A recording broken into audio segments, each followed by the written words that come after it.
Check out these reactions to this 5cm Gunpla. The quality is amazing, right? They say it's about 5cm tall. I mean, it's all CG, right? If it were the real size, it might look cool, but it probably wouldn't match the CG at all. Using colorful images to sell a single color product just doesn't make sense, you know? It's a bit oversized from a sculpting angle, but since artifacts were already around, it doesn't feel super fresh. About 5 centimeters is great because you can show it off anywhere. Check out this runner image. Looks great and seems easy to paint, even in the tricky spots. I can totally see people saying, if you're gonna spend time on this, just make more Gunpla. I wanted it to have the same sharp details as the original Warhammer. Isn't it just a plain and black model? It's probably just meant to replace some odd recycled runner parts. Given its size, it's probably impressive, but old school Gunpla fans might not get it. If you're a Gunpla veteran, you've probably seen full-color miniatures at this size, so you might be a bit critical of it. If we have to paint it, can we at least get a white undercoat? If you're painting like Warhammer, a black undercoat works best. Is a black undercoat better for brush painting? For a heavy look like Max Paint, a black undercoat is probably the way to go. Citadel or Vallejo white is pretty dull, so it might not match well. I wonder if they'll drop special paint just for this. The candy toy ones of similar size had cool designs, but the details were lacking and the painting was a drag, so I'm hoping for better with this one. I doubt the series will keep going no matter the reviews, but I'll check it out anyway. I'm excited for the battleships, but I wish they'd release them in a mecha collection style like Yamato. Warhammer is just way too pricey. I guess it's for anyone looking to try brush painting without breaking the bank. It's simple, so it feels perfect for skill building. When it's small, brush strokes blend into the texture, making it super easy to do casually. Can you handle that with a detail brush? If they're around 600 yen each, I might grab one. So it's just plain molding, so it figures around 500 yen, right? Painted ensemble figures are 500 yen, so this seems pricey. Isn't 500 yen a bit much for half a runner's worth of Gundam? Looks like there won't be single sales, probably just a 3-piece set with unit data cards for about 2,000 yen. Yeah, around 500 yen each. Starter decks are 1,300 yen each, so you can get 3 for about 2,000 yen. First, there'll be battles over the Zaku squad and too many charged Zakus, but it'll all fizzle out by the third wave.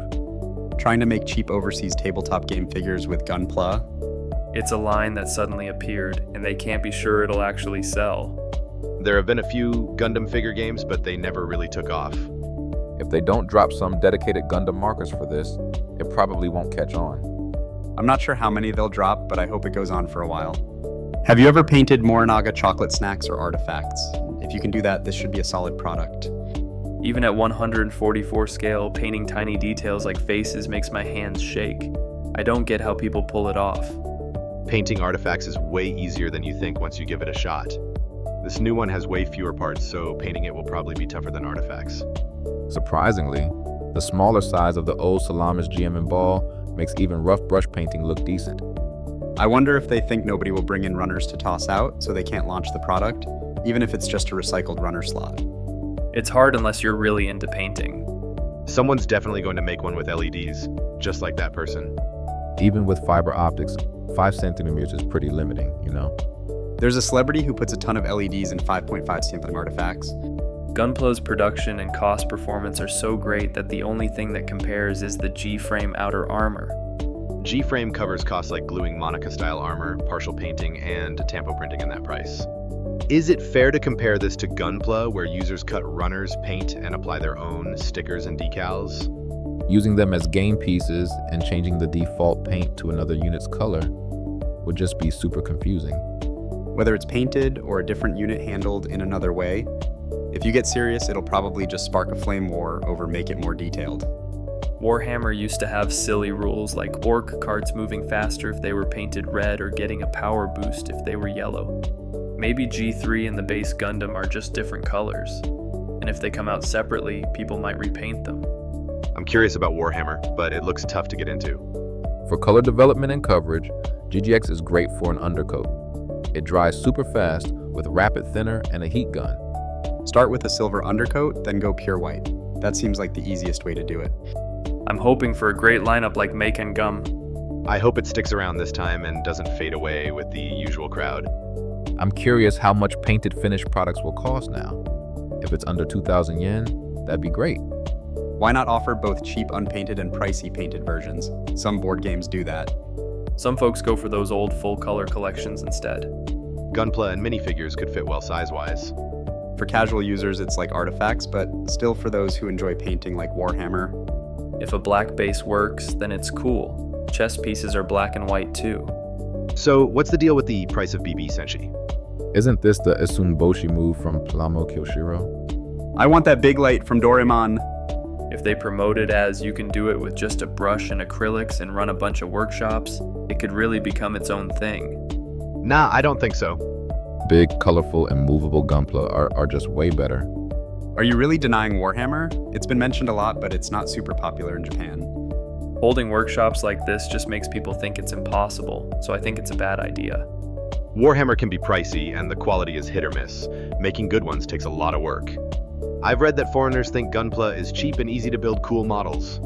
It looks pretty niche, but let's see how it goes. Come on, give us massive miniatures like the Warlord Titan or Hierophant Bio Titan from Warhammer.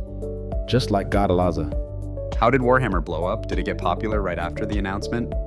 It came out in the 80s and started as a tabletop RPG. Then it turned into tabletop battles for RPGs featuring sword and magic worlds.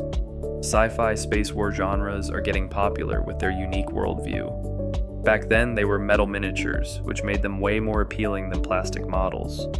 In Japan, Warhammer Fantasy got translated for TRPGs and had novels, so it became more popular there. It used to be just a tiny battle game overseas, but now it might be getting more recognition. It's been around forever, but it has a dedicated fan base, and brush painting is getting more attention lately. Painting processes are all over social media and YouTube, so the hype feels pretty fresh. In the West, wargaming started with map-based SLGs and lead soldiers, which eventually led to the creation of D&D and TNT fantasy RPGs. One of those is Warhammer. Didn't they have a cup noodle bonus this size before? As a kid, G Gundam candy toys were this size, and I tried painting them, but it was impossible, obviously. If you can paint 135 soldiers, you can definitely handle this. I wonder how many people Bandai expects to buy and paint this. I don't think this series will keep going. Bandai probably won't sell as much as they hope. I just want them to drop MA and battleships too. It's just one color and not articulated, so it looks way easier to make than Gunpla. We're almost at the point where Gunpla builders are considered national treasures. If it's about the same size as artifacts, putting them on a base could be cool.